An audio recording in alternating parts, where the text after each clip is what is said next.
আজ আমরা শোকাহত, বাকরুদ্ধ এবং স্তব্ধ। আজকে সারা বাংলাদেশ স্তব্ধ, শোকাহত, বাকরুদ্ধ। আজকে বাংলাদেশের 18 কোটি মানুষ স্তব্ধ হয়ে গিয়েছে, শোকাহত হয়েছে। তারা জানে না তারা কি বলবে। আজকে একটি যুগের অবসান হয়েছে। দেশনেত্রী বেগম খালেদা জিয়া, যিনি গণতন্ত্রের অতন্দ্র প্রহরী হিসেবে তার জীবনের একটি অংশ তিনি বাংলাদেশের মানুষের জন্য বিলিয়ে দিয়েছিলেন।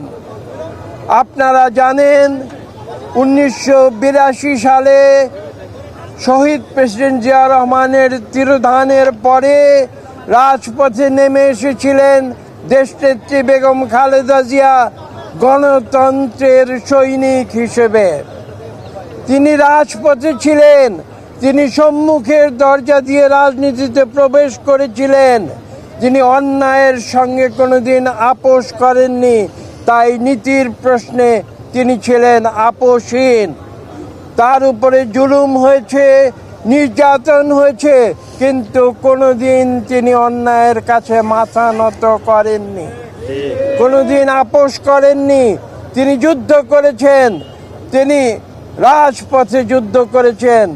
যখন 2009-এর পরে যখন স্বৈরাচারী আওয়ামী লীগ সরকারে নির্যাতন, অত্যাচার, মিথ্যা মামলা তার উপরে নেমে এসেছিল, তখন অনেকে তাকে পরামর্শ দিয়েছিল যে আপনি কেন এই কষ্ট আপনি সহ্য করছেন।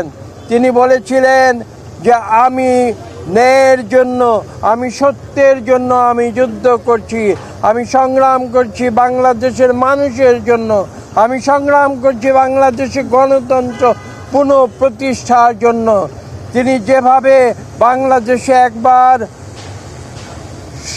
সেনা শাসন থেকে অব্যাহতির জন্যে এদেশে যুদ্ধ করে পার্লামেন্টারি গণতন্ত্র ফিরিয়ে এনেছিলেন, ঠিক একইভাবে পরবর্তীতে 2024-এর ছাত্র জনতার আন্দোলনের পূর্ব মুহূর্ত পর্যন্ত তিনি গণতন্ত্রের জন্য সংগ্রাম করে গিয়েছেন স্বৈরাচারী আওয়ামী লীগ সরকারের বিরুদ্ধে, এবং তিনি সেই যুদ্ধে নিজেকে বিজয়ী বলে তিনি প্রমাণ করেছেন। আজকে আমি যে কথা বলেছি, তিনবারের প্রধানমন্ত্রী, বাংলাদেশের প্রথম নারী প্রধানমন্ত্রী, বাংলাদেশের নারী শিক্ষার জন্যে যিনি সবার আগে কথা বলেছিলেন, সেই দেশনেত্রী বেগম খালেদা জিয়া আজকে পৃথিবী থেকে বিদায় নিয়েছেন। আমরা বিশ্বাস করি বাংলাদেশের মানুষ চিরদিন তাকে স্মরণ রাখবে।